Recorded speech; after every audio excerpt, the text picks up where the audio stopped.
غم حسین بالکل الگ چیز ہے. غم حسین تو آج سے 1400 سال پہلے جس طرح تازہ تھا آج اس سے زیادہ تازہ ہے, کیونکہ وہ تازگی جو تھی نا ایک خاص ایریے تک تھی, پھر آہستہ آہستہ آہستہ آہستہ پھیلی. لیکن اس میں 700-800 سال بنو امیہ اور بنو عباس کے دور میں شیعان علی پہ ظلم ہوتے رہے, اسی وجہ سے پھر وہ رافضیت کی طرف چلے گئے دوسری ایکسٹریم پہ. تو یہ ایک نٹوریس چیز کے طور پہ اہل بیت کے اوپر بات ہوتی تھی, کیونکہ اکثریت تو سنیوں کی تھی, حکومت بھی سنیوں کے پاس تھی. لیکن اب اللہ کے فضل سے اس مبارک دور میں جب یہ کتابیں لوگوں کے ہاتھ میں آئی ہیں, ہمارے ریسرچ پیپر آئے ہیں, اور سر یہ آپ نے پریشان ہونا ہے, یہ ریسرچ پیپر صرف اردو میں نہیں ہے, یہ عربی میں بھی ہے, انگلش میں بھی ہے اور ہندی میں بھی ہے. تو یہ سب تک پہنچ چکا ہے اللہ کے فضل سے. تو وہ غم حسین والا جو معاملہ ہے نا, غم حسین بالکل ڈفرینٹ چیز ہے. اس میں اکثر یہ بات کرتا ہوں کہ صحیح بخاری میں قتل حمزہ والا چیپٹر آپ نکال کے دیکھیں, اس میں فتح مکہ کے بعد سب لوگ اپنے اپنے رشتہ داروں کو لا کے حضور کے سامنے پیش کر رہے ہیں, یا رسول اللہ اس کی بھی معافی, اس کی بھی معافی. وہ سر عمر سیریز میں انہوں نے فلما دیا ہے. تو چونکہ یہ حبشی ہوتے ہیں وحشی, اور حضرت بلال حبشی بھی حبشی تھے, تو انہوں نے کہا یہ میری برادری کا بندہ ہے, ٹھیک ہے, غلام بھی اور یعنی حبشی بھی. تو وہ حضرت حمزہ کے قتل کے بعد تو اس کی غلامی بھی ختم ہو جاتی ہے نا, وحشی کی آزاد ہو جاتا ہے.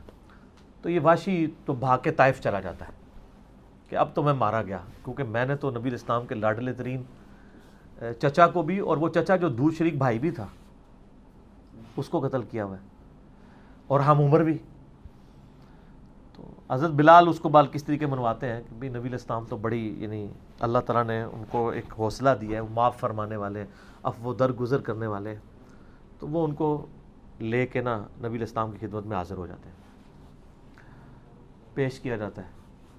واشی یا رسول اللہ, قاتل حمزہ یا رسول اللہ, واشی تیرا اسلام قبول ہے, لیکن تو کیا ایسا کر سکتا ہے کہ مجھے اپنی شکل نہ دکھانا. پوری زندگی حضرت واشی رضی اللہ تعالیٰ عنہ نبی الاسلام کے سامنے نہیں پھر آئے. یہ لادہ بات ہے کہ اللہ تعالیٰ نے پھر ان سے بہت بڑا کام لیا ہے کہ مسیلمہ کذاب, اسی بخاری کی حدیث میں آتا ہے کہ مسیلمہ کذاب جو جھوٹا پیغمبر تھا, اس کو بھی قتل حضرت واشی نے کیا. وہ کہا کرتے تھے کہ میں نے اسلام کے بھی بہترین شخص کو قتل کیا تھا, یہ بہت بڑا گناہ تھا, اور اسلام کے بھی بدترین دشمن کو بھی میں نے قتل کیا ہے, اللہ تعالیٰ اس کی برکت سے میرا وہ گناہ معاف کرتا ہے. ویسے تو وہ اسلام لانے سے ہی معاف ہو گیا نا, وہ تو صحیح مسلم میں حدیث ہے کہ ایمان لانا پچھلے کے سارے گناہوں کو معاف کر دیتا ہے, حج مبرور, قبول حج پچھلے کے سارے گناہوں کی معافی کا ذریعہ بن جاتا ہے, اور ہجرت پچھلے کے سارے گناہوں کو معاف کر دیتی ہے. نبی الاسلام حریص علیکم بالمؤمنین رؤوف الرحیم ہے, مومنین کی جانوں سے بڑھ کر ان سے محبت کرنے والے ہیں. ایسا شخص جو اتنا حریص ہو اور وہ ناراض ہو جائے اس مسئلے میں, ایمان تو قبول کر لے لیکن کہ مجھے شکل نہیں دکھانی, تو کوئی شخص یہ کہے گا کہ بغض واشی ہے نبی الاسلام کے دل میں؟ نہیں, غم حمزہ ہے. غم حمزہ کب تک تازہ تھا؟ احد کب ہوئی تھی سر؟ 3 ہجری میں. فتح مکہ ہوئی ہے 8 ہجری میں. تو کسی نے آ کے نبی الاسلام کو نہیں کہا یا رسول اللہ 3 دن سے زیادہ تو سوگ ہی کوئی نہیں ہے. تو واشی نے تو 5 سال پہلے حمزہ کو قتل کیا تھا, تو آپ کدھر جو ہے وہ حمزہ کا سوگ لے کے بیٹھے ہوئے ہیں. ان کو پتہ تھا یہ سوگ حمزہ نہیں ہے, یہ غم حمزہ ہے. تو سر حمزہ تو چچا تھا, آپ لوگ بھی بچوں والے بیٹھے ہیں. میں آپ سے پوچھتا ہوں کہ انسان کو اپنے بچوں سے زیادہ محبت ہوتی ہے یا اپنے چچا سے زیادہ محبت ہوتی ہے؟ بچوں کے لیول کی تو کوئی چیز ہی نہیں, اللہ نے محبت ہے اسی وجہ سے پال لیتے ہیں نا, ٹھیک ہے. ہمیں تو پتہ ہے نا کہ یہ کس طریقے سے, بلکہ مجھے تو اپنے ماں باپ کی قدر ہی جو ہے نا تب آئی ہے جب میرے اپنے بچے ہوئے ہیں. یعنی اب میں وہ سار بچوں کو جب دیکھتا ہوں نا, میں کہتا ہوں یار ہمارے ماں باپ نے ہم سے کتنی محبت کی ہے بچپن میں, ٹھیک ہے. ویسے بندہ اس عمر میں نہیں اس چیز کا اس کو خیال ہوتا, جب اپنے بچے ہوتے ہیں نا پھر بندے کو خیال ہوتا ہے کہ یار واقعی ماں باپ کا ایک ایسا رشتہ ہے کہ جو بے لوث ہوتا ہے جتنا مرضی. یعنی آپ اپنے جب بچے پہ کتنا بھی غصہ کھا رہے ہو, کہیں دماغ میں بھی ہوتا ہے کہ اس کو میں نے موقع ملا تو اس کو پھڑکا دینا ہے, نہیں ہوتا. انتہائی غصے میں بھی نا اندر مارتے ہوئے خود بھی دکھ ہو رہا ہوتا ہے، ٹھیک ہے نا. تو وہ اپنی جب اولاد ہوتی ہے پھر انسان کو اپنے ماں باپ کی قدر آتی ہے کہ یار میرے ماں باپ بھی اس طرح مجھ سے پیار کرتے تھے، یقیناً کرتے تھے. لیکن اظہار کا فرق ہوتا ہے، بعض اوقات ماں باپ اظہار زیادہ اچھا کر لیتے ہیں، بعض بچے زیادہ اظہار اچھا کر لیتے ہیں اور بعض نہیں کر سکتے. تو اب ذرا آ جائے کہ یہ جو جن لوگوں نے حسن ابن علی کو زہر دیا، حسین ابن علی کو شہید کیا، علی ابن ابی طالب کو پوری زندگی سکون سے نہیں رہنے دیا، ان لوگوں کے بارے میں نبی صلی اللہ علیہ وآلہ وسلم کا ایٹیچیوڈ کیا ہوگا؟ تو اس کو کوئی سوگ حسین نہ کہ وہ غم حسین ہے. غم حسین ایسا غم ہے جو نبی علیہ السلام کی مبارک زندگی میں بھی تھا، آپ کی وفات کے بعد بھی تھا. مسند احمد میں وہ حدیث ہے نا سر، علی ابن ابی طالب جا رہے تھے جنگ صفین کے لیے، یا صفین سے نہروان کے لیے جا رہے تھے، نینوا نامی جگہ کے اوپر. انہوں نے ان کا وہ ساتھی کہتا ہے کہ کہا کہ ابن ابی طالب کہہ رہے ہیں اصبر یا ابا عبداللہ، اے ابو عبداللہ صبر کرنا، اے ابو عبداللہ صبر کرنا. تو میں نے کہا یہ حضور کس سے باتیں کر رہے ہیں آپ؟ تو وہ اپنی ایک فارفتگی کا اظہار کر رہے تھے نا حضرت علی. تو انہوں نے کہا کہ مجھے نبی علیہ السلام کی ایک حدیث یاد آ گئی ہے کہ ایک دن میں نبی علیہ السلام کی خدمت میں حاضر ہوا، آپ علیہ السلام نے حسین ابن علی کو اپنی گود میں اٹھایا ہوا ہے اور زار و قطار رو رہے ہیں. میں نے کہا یا رسول اللہ میرے ماں باپ آپ پہ قربان، آپ کی حالت کس نے کر دی ہے؟ کہا کہ ابھی جبرائیل علیہ السلام میرے پاس آئے تھے، انہوں نے مجھے خبر دی کہ آپ اس بچے سے اتنی محبت کرتے ہیں اور آپ کی امت اس کو فرات کے کنارے قتل کر دے گی. اور پھر میری خواہش پہ انہوں نے اس جگہ کی سرخ مٹی بھی یوں جبرائیل نے ہاتھ، یعنی وہ فرشتے کا ہاتھ ہے نا، کدھر پہنچا اور لا کے مجھے سرخ مٹی بھی دکھائی. تو اس کی وجہ سے میری آنکھوں سے آنسو نکلے. یعنی حسین علیہ السلام ابھی چھوٹے سے ہیں، 1.5 2 سال 3 سال، گود میں تو وہی بچہ ہوتا ہے نا. تو اس وقت بھی غم حسین ہے، حالانکہ شہید ہونا انہوں نے 55 سال کے بعد آلموسٹ، ٹھیک ہے جی، 58 سال کی عمر میں شہید ہوئے ہیں.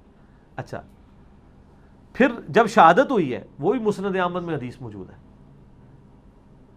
صحیح سند کے ساتھ، ساری ہمارے سچ پیپر پہ ڈلی ہوئی ہے. ابن عباس رضی اللہ تعالیٰ عنہما کہتے ہیں کہ ایک دوپہر تھی، میں سویا ہوا تھا، اچانک جو ہے میں نے خواب میں یہ نبی علیہ السلام کو دیکھا کہ پرانگدہ حالت ہے، بال بکھرے ہوئے ہیں اور ہاتھ میں خون کی ایک شیشی ہے. تو میں نے کہا یا رسول اللہ میرے ماں باپ آپ پہ قربان، یہ آپ کی حالت کیا ہے؟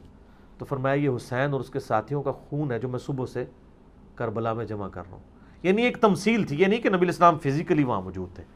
آپ مجھے خواب میں دیکھیں، مجھے آپ فون کر کے پوچھیں علی بھائی آپ رات کو خواب میں آئے تھے، خیریت تو تھی؟ تو میں کہوں یار مجھے تو نہیں پتا، وہ اللہ تعالیٰ دکھاتا ہے، وہ ایک محکمہ ہوتا ہے خواب کا. اس سے جو بریلویوں نے اور آپ کے شیعہ کے جو ایک عجیب چیزیں بنا لی ہیں، وہ یہ اللہ نے اللہ کا ایک لالا سے محکمہ ہے کہ وہ تمثیلی چیزیں دکھاتا ہے. تو کہتے ہیں میں گھبرا کے اٹھا، میں نے وہ دن اور تاریخ نوٹ کی، تو پھر بعد میں پتہ چلا کہ اسی دن، ظاہر ہے اس وقت انٹرنیٹ یا میڈیا کا دور نہیں تھا، کئی ہفتوں بعد خبر آئی کہ 10 محرم 61 ہجری میں حسین ابن علی کو ان کے ساتھیوں سمیت شہید کیا گیا رضی اللہ تعالیٰ عنہ وعلیہم السلام اجمعین. تو یہ غم حسین نبی علیہ السلام کی وفات کے 50 سال بعد واقعہ ہوا ہو رہا ہے. اور مزے کی بات بتاؤں، ایک کتاب ہے اس کی اسماعیل دہلوی کی، تقویۃ الایمان، وہ اکثر دیوبند اور اہل حدیث کے مدارس میں پڑھائی جاتی ہے. یہ ان کی کتاب اکٹھی چھپی ہوئی ہے، تقویۃ الایمان ما تذکیر الاخوان. جیسے وہ احمد صاحب بریلوی صاحب کی کتاب اکٹھی چھپی ہوئی ہے نا، حسام الحرمین ما تمہید ایمان، یہ دونوں ایک، یعنی اس کا ضمیم ہے. یہ اکٹھی کتاب ہے ایک اسماعیل دہلوی کی، وہ ہمارے پاس پڑھی ہوئی ہے، عام بھی مل جاتی ہے، تذکیر الاخوان ما تقویۃ الایمان، جس میں گستاخانہ عبارتیں بھی ہیں، جس کا میں نے رد بھی کیا.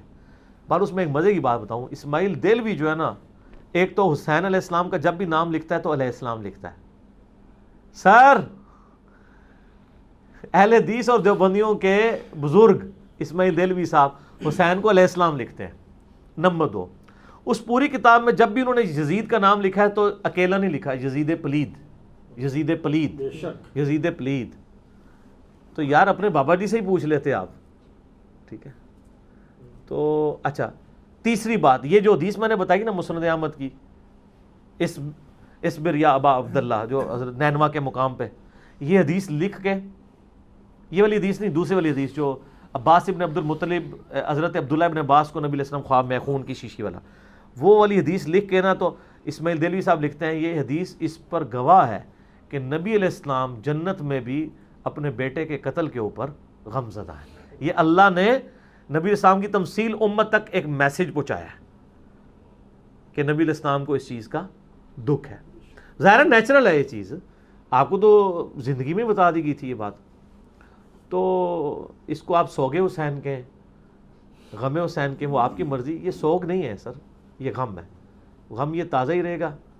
بیسیکلی اس غم کو یہ اس لیے ڈسکس نہیں کرنا چاہتے, جیسے امام غزالی نے لکھا ہے نا احیاء العلوم کے اندر, کہ واقعہ کربلا کو ڈسکس نہیں کرنا چاہیے, ٹھیک ہے نا. وہ تو آپ کو پتہ ہے نا ایک مزاج ہے, وہ ہمارے ایک بڑے محبوب قسم کے عالم دین ہیں, 60+ ایج ہے ان کی, تو وہ پہلے بڑے کٹر ناسبی تھے, پھر مولانا اسحاق صاحب کو اور ہماری ویڈیوز دیکھ کے وہ اب اللہ کے فضل سے مکمل طور پہ حسینی منہج کے. بلکہ یہ کربلا والا جو ریسرچ پیپر ہے یہ میں نے عربی میں لکھا تھا, وہ عربی ان کی بڑی اچھی ہے, عربی لٹریچر, تو میں نے ان کا تھا شستہ اردو میں اس کا ترجمہ کریں. پھر میں نے خیر اس ترجمے کو میں نے بھی ریوائز کیا ذرا مزید بریکٹیں لگا کے تاکہ بات سمجھ آئے. وہ مجھے ملنے کے لیے جب آئے وہ کہتے ہیں میری مولانا اسحاق صاحب تو زندگی میں ملاقات نہیں ہو سکی, مجھے آپ نے ایسا کام میرے ذمہ لگانا ہے کہ میں ان کے مرنے کے بعد ان کی روح خوش ہو جائے کہ ایسا کام میں کر دوں. تو میں نے اس وقت تو میرے ذہن میں بھی نہیں تھا, اس وقت تو 50 حدیثیں ہوتی تھی. پھر جب آہستہ آہستہ ناسبیوں کا زور ہوا تو میں نے یہ ساری روایتیں جمع کی. پھر میں ان کو کئی مہینوں بعد فون کیا کہ سر کام آ گیا آپ کے ذمہ. پھر انہوں نے اتنی خوبصورت ہینڈ رائٹنگ میں اپنی اتنی موٹی ڈائری, سر اس کو آپ اردو میں اگر لکھیں نا سینکڑوں صفحوں کی ڈائری ہے, یہ باریک رائٹنگ ہے. آپ وہ میں نے وہ صفحات سنبھال کے رکھے ہوئے سر جو اردو انہوں نے لکھی ہے, ہینڈ رائٹنگ بھی, اور کتنی پیار محبت سے انہوں نے. تو وہ ایک جملہ بولا کرتے ہیں اکثر, مجھے کہتے ہیں یار علی یہ ہو ہی نہیں سکتا کوئی سنی اور ناسبی نہ ہو, کچھ زیادہ ہوتے ہیں کچھ تھوڑے ہوتے ہیں. ہاں جیسے وہ نبی علیہ السلام نے قرب قیامت میں سود کا دھواں, کسی کو سود کا دھواں ضرور پہنچے گا. تو وہ میں ان کو کہتا ہوں کہ نہیں ہم بھی اور آپ بھی تو سنی ہے نا. وہ کہتے ہیں نہیں اس طرح کے سنی اب ہوتے ہیں, پہلے والے سنی اسی طریقے سے ہیں کہ آپ ذرا سے اہل بیت کی بات کریں. تو وہ کہتے ہیں ہوا یہ کہ مجھے دیکھو کہ میں نے محرم میں فضائل اہل بیت پہ بات کی ہے, میں نے کوئی آل امیہ کے خلاف نہیں بات کی ہے. تو میرے ماموں جتنے بڑے اہل حدیث عالم ہیں تو وہ ان کو یہ حدیث ہی نہیں ہضم ہو رہی ہے کہ علی سے محبت نہیں رکھے گا مگر مومن, علی سے وہ کہتے ہیں کتنے لکھی ہے. میں کہا جی باجی اپنا ماما جی, ماموں جی, وہی ماموں والی پارٹی, یہ بھی ماموں ہی نکلیا. اچھا انہوں نے کہا جی ماموں جی او اے مسلم شریف ہی لکھی ہے اور شروع میں ایمان والے چیپٹر میں لکھی ہوئی ہے. وہ کہتے ہیں حدیث تو ٹھیک ہے لیکن بیان نہیں کرنی چاہیے تھی اس سے. اچھا تو اس میں ان کو ایسے پھکی دیتا ہوں, ایک بریلوی بھی یہی کہتے ہیں کہ یہ آیت تو ٹھیک ہے قل انما انا بشر مثلکم, لیکن بیان نہیں کرنی چاہیے. نبی علیہ السلام کی تنقیص ہوتی ہے. آپ وما ارسلنا کا الا رحمۃ للعالمین بیان کریں, آپ بیان کریں انا ارسلنا کا شاہدا ومبشرا ونذیرا, ٹھیک ہے جی. آپ یہ کیوں بیان کرتے ہیں, اس سے تو تنقیص ہوتی ہے. تو اس وقت پھر کیا یہ لوگ کہتے ہیں, وہ کہتے ہیں نہیں جی ہم تو عقیدے کی بات کر رہے ہیں نا, تو عقیدہ تو صحیح بتانا ہے. میں صرف ایک معصومانہ سوال کرتا ہوں کہ عصمت نبی زیادہ امپورٹنٹ ہے یا عصمت امیر شام زیادہ اہم ہے؟ تو عصمت نبی کے معاملے میں تو آپ بریلویوں سے ٹکراتے ہیں کہ ہم بیان کریں گے ڈنکے کی چوٹ پہ قل انما انا بشر مثلکم, اور جب ہم آپ کو عصمت امیر شام کی فکر پڑ جاتی ہے ہم بیان کرتے ہیں, ہم کہتے ہیں ہم بھی ڈنکے کی چوٹ پہ بخاری مسلم میں حدیثیں بیان کریں گے, آپ کہتے ہیں یہ بیان نہیں کرنی چاہیے. تو دوہرا معیار ہے ان کا, یعنی یہ نبی علیہ السلام سے کو وہ عزت نہیں دیتے ہیں جو ان کو دیتے ہیں. وہ پیچھے آپ کو پتہ نا وہ ایک ٹسل ہے ایک چل رہی ہے اب تو, یعنی ورلڈ لیول پہ ایک سنی شیعہ, ایک آپ پتہ ہے ایران بلاک اور سعودی بلاک, اور اس کے چکر میں ایک معاملات بگڑ چکے ہیں. ہم تو دونوں سسٹم کا حصہ نہیں, ہم تو بالکل سچائی پہ مبنی بات کریں گے. تو ان کو یہ بات کیا کریں گے آپ, اور پھر مشاجرات صحابہ یا اس طرح کے ایشوز تو خود ان کے اپنے ممبروں سے بیان ہو رہے ہوتے ہیں. اہل حدیث کا کوئی ممبر نہیں جی جس پہ یہ بیان نہ ہو کہ حج تمتع پہ حضرت عمر نے پابندی لگائی تھی, صحیح جامعہ ترمذی میں حدیث ہے. تو عبداللہ بن عمر کو کسی نے آ کے پوچھا کہ آپ کے والد حج تمتع کے بارے میں, اچھا وہ ہے بڑا سیاح سی, شہزاد بھائی ورگا سی, انہوں نے کہا جی اس سے پہلے دسو حج تمتع جائز ہے, جامعہ ترمذی میں حدیث ہے. عبداللہ بن عمر سے پوچھا یہ حج تمتع جائز ہے, انہوں نے کہا جائز کیا سنت ہے. سنت اس لیے انہوں نے کہا کہ ایک سفر میں حج اور عمرے کو جمع کرنا یہ تمتع ہی کہلاتا ہے, چاہے قران کی شکل میں ہو چاہے حج تمتع کی شکل میں ہو, کہ آپ ایک سفر سے دو چیزوں سے نفع اٹھا رہے ہیں. کیونکہ مشرکین عرب میں یہ جو ہے ان کے اندر یہ رسم تھی کہ آپ جب حج کے لیے آئے نا تو آپ عمرہ ایڈ کریں گے تو گناہ ہے. تو نبی علیہ السلام نے یہ رسم توڑی اور آپ نے یہ جاری کیا کہ حج اور عمرہ ایک سفر میں کریں گے. آپ نے حج قران کے ذریعے حج اور عمرہ جمع کیا, اور چونکہ آپ قربانی کا جانور لے آئے تھے, بخاری مسلم میں آتا ہے, باقی اصحاب کو آپ نے کہا کہ آپ حج اور عمرے کو جمع کریں لیکن احرام کھول کے. کیا آپ نے بھی جمع ہی ہے. پھر ایک صحابی نے پوچھا یا رسول اللہ یہ ہمارے لیے خاص ہے یا قیامت تک لیے؟ تو آپ نے یوں انگلیاں داخل, آپ نے قیامت تک کے لیے حج اور عمرہ ایک دوسرے میں داخل ہو گئے. تو حج تمتع کے حوالے سے جب آ کے پوچھا عبداللہ بن عمر سے کہ جائز, ان کا جائز کیا سنت ہے؟ ان کا آپ کے والد تو یہ منع کرتے تھے.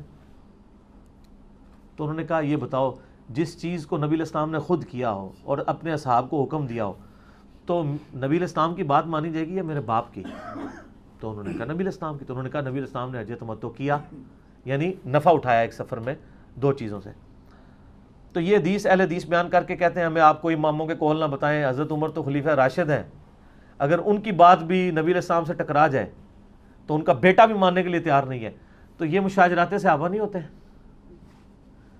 اس کو مشاجرات صحابہ کہتا ہے, کہتے ہیں سنت کی اسٹیبلشمنٹ ہے. تو سر یہ بھی تو سنت کی اسٹیبلشمنٹ ہے نا, یہ بھی تو نبی علیہ السلام فرما رہے ہیں نا کہ عمار کو ایک باغی جماعت قتل کرے گی, عمار ان کو اللہ اور جنت کی طرف بلائے گا اور وہ جماعت دوزخ کی طرف بلائے گی. یار دوزخ کے الفاظ کو چھوٹے, صحیح بخاری 2812 مسلم میں بھی حدیث موجود ہے. تو یہ بھی تو نبی علیہ السلام ہی فرما رہے ہیں نا, اسی مبارک زبان سے نکل رہا ہے نا. لیکن وہی چکر, اب یہ رمضان کا مہینہ, تو مجھے ایک ایگزامپل یاد آئی. اکثر لوگ سوال پوچھتے ہیں کہ جی جو لوگ پورا سال نماز نہیں پڑھتے رمضان میں نماز پڑھ رہے ہوتے ہیں, تو کیا رمضان کا خدا اور ہے اور غیر رمضان کا خدا اور ہے؟ خدا تو ایک ہی ہے نا. ٹھیک ہو گیا. تو ادھر بھی ہم یہی پوچھتے ہیں کہ جب آپ مشاجرات صحابہ بخاری مسلم سے بیان کریں تو وہ دین اور ہے, اور ہم بخاری مسلم سے اسی نبی علیہ السلام کی حدیثیں بیان کریں تو وہ والے نبی علیہ السلام اور ہیں. Are you trying to teach your prophet? کیا آپ اپنے نبی کو بتانا چاہتے ہیں کہ آپ کو یہ باتیں نہیں کرنی چاہیے تھی؟ اگر آپ ہمیں منع کرتے ہیں تو نبی علیہ السلام کو منع کریں گے.